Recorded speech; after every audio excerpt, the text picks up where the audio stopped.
Welcome to the Bears Draft Profile Series. Today, we're going to be taking a look at LSU wide receiver Malik Nabers, who some believe is the best wide receiver in the draft. So let's go ahead and get started. Sammy, let's start the show. Turn up your volume. Because you're about to listen to The Sick Podcast with Adam Ray. It's Hester trying to work it back to the middle. Gets past the first wave, and here he goes. It's Hester inside the 30.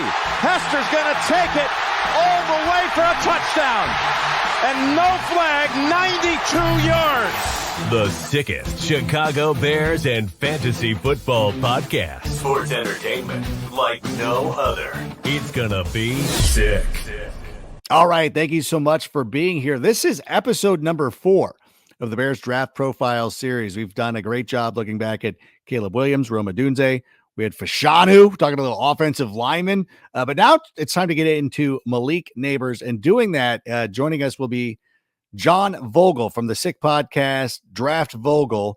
And he's going to be breaking it down for us right now. John, how you living? It's going good. Weather's getting better. Thank God. Oh, yeah. Spring is in the air. There's a lot of stuff going on. We're getting closer and closer to the NFL draft.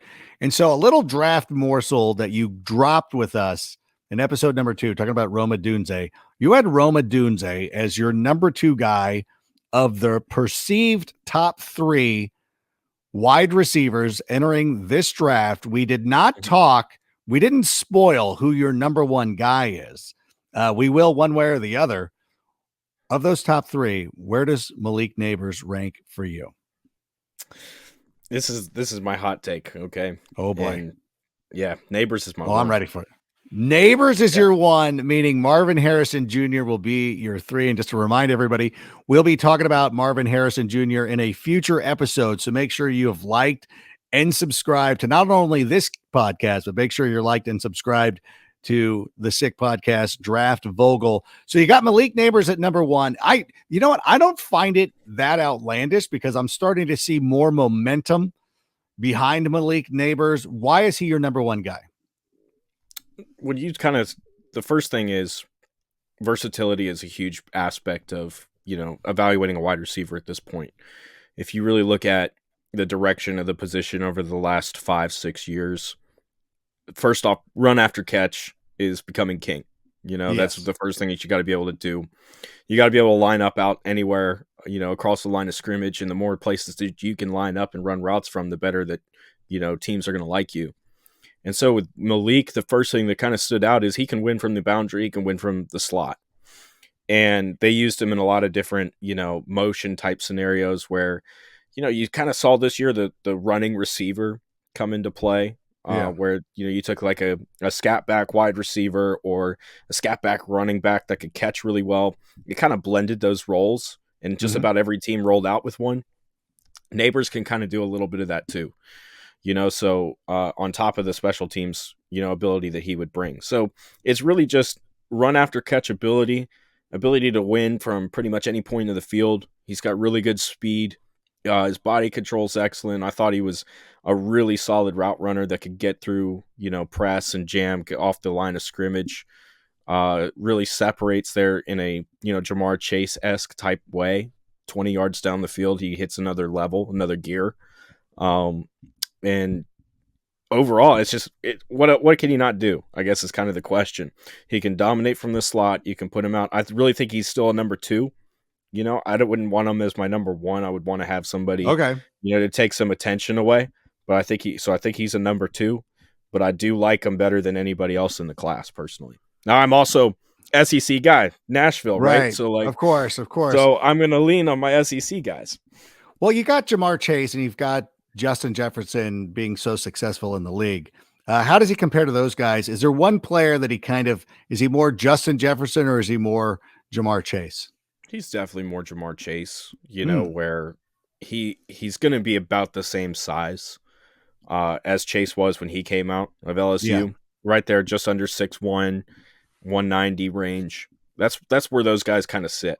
So, as a speed type, he's like I said, he pulls away kind of toward the the end of the route, he hits another gear while he's running, and that's why I kind of brought up Chase. That's where Chase really starts to accelerate, and that's what made him and Burrow so lethal.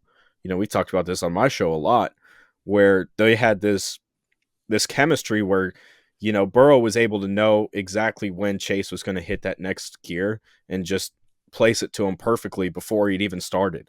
Yeah. That's kind of where you can see Nabers do, and they'll have that. He had that same type of chemistry with Jaden Daniels. So I think that there's not really any route that he can't run. You can put him anywhere across the board. His body control is excellent. And he's definitely a little bit more Jamar Chase, get him, running with the ball, get him in space, as opposed to a, Justin Jefferson, who is just a freak athlete that is going to go up there and he's going to make the catch through contact or whatever it takes. There's a couple of different possibilities of where he could land. Now, at number 5, we've talked about this in previous episodes, where quarterbacks could go with the first 4 picks, which means the LA Chargers could be there looking for a wide receiver. They'll probably end up going offensive lineman because it's Jim Harbaugh and they want to run the football. They got Greg Roman.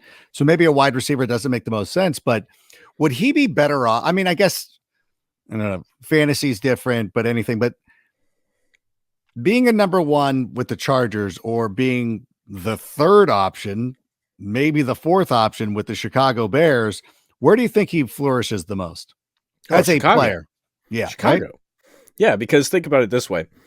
If you're the number 3 option coming to Chicago, that means that they're really going to play you out of the slot most of the time. You'll have Keenan to the outside. You might switch out with Keenan a lot, but DJ's going to be your primary outside guy.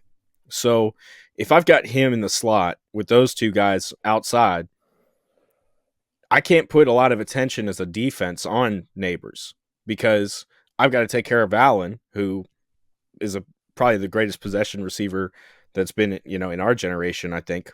Yeah. Or you got to deal with the deep threat of DJ Moore. So as a secondary, my question kind of becomes, well, obviously I'm going to be in the nickel. Everybody's going nickel now. But who is my nickel defender going to be? Is it going to be a guy that kind of matches up better with him as like a 6-foot safety type? Or am I going to have to put my nickel corner on you, where Malik's going to have a size advantage? So, that's kind of the question is if, in this, hypothetical scenario where Nabers is in Chicago, who are you going to put on to defend him? Because sure as hell can't put a safety on either one of the other guys on the outside. So it's going to have to be somebody. It's going to have to be Nabers. So I like Nabers absolutely dicing it up there as opposed to trying to fit him in to be a number 1 where he's going to take the top corners, and take that top attention. I think he could still make something happen, but all great receivers need help. They need some people to take some attention off so that you're not getting the best shot every week. And, I think that's where Nabers would flourish.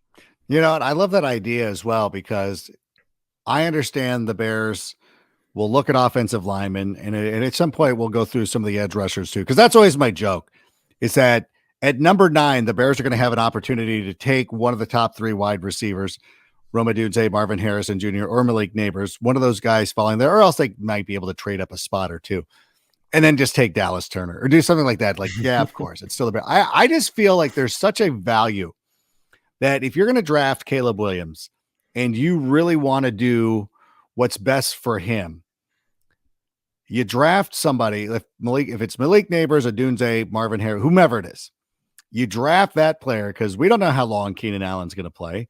And you would have him on a rookie contract with your quarterback. It makes the most sense to me. Even if you have to trade up at some point, you go out and get one of those guys. And if they get Malik Nabers, I think that's an automatic slam dunk. I guess, one of the things that people bring up is, he was involved with an incident with the police that was dismissed. Is that something that's been hanging over him through this draft process?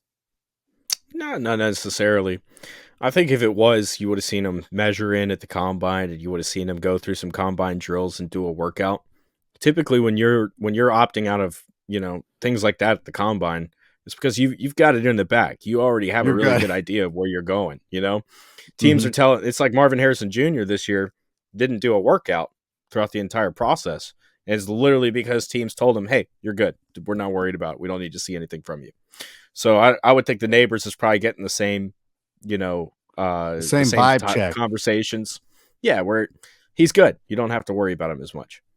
I wonder too, because we're kind of sitting here wondering, what Atlanta's going to do. Like Atlanta's an interesting one. Tennessee's an interesting one.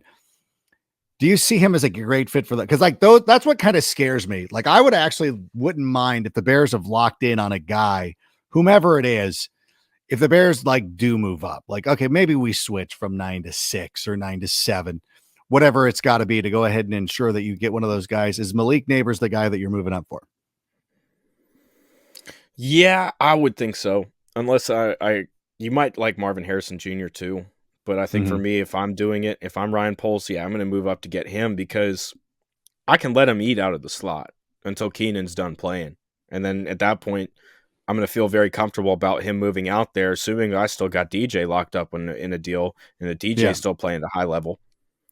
I would feel much better about him moving into that 2 and then bringing up a Tyler Scott or even maybe getting another slot, that's already there and to fill that 3 spot. But, if you think about the Seahawks drafting Jackson Smith and Njigba. Yeah, I think about that a lot. Yeah.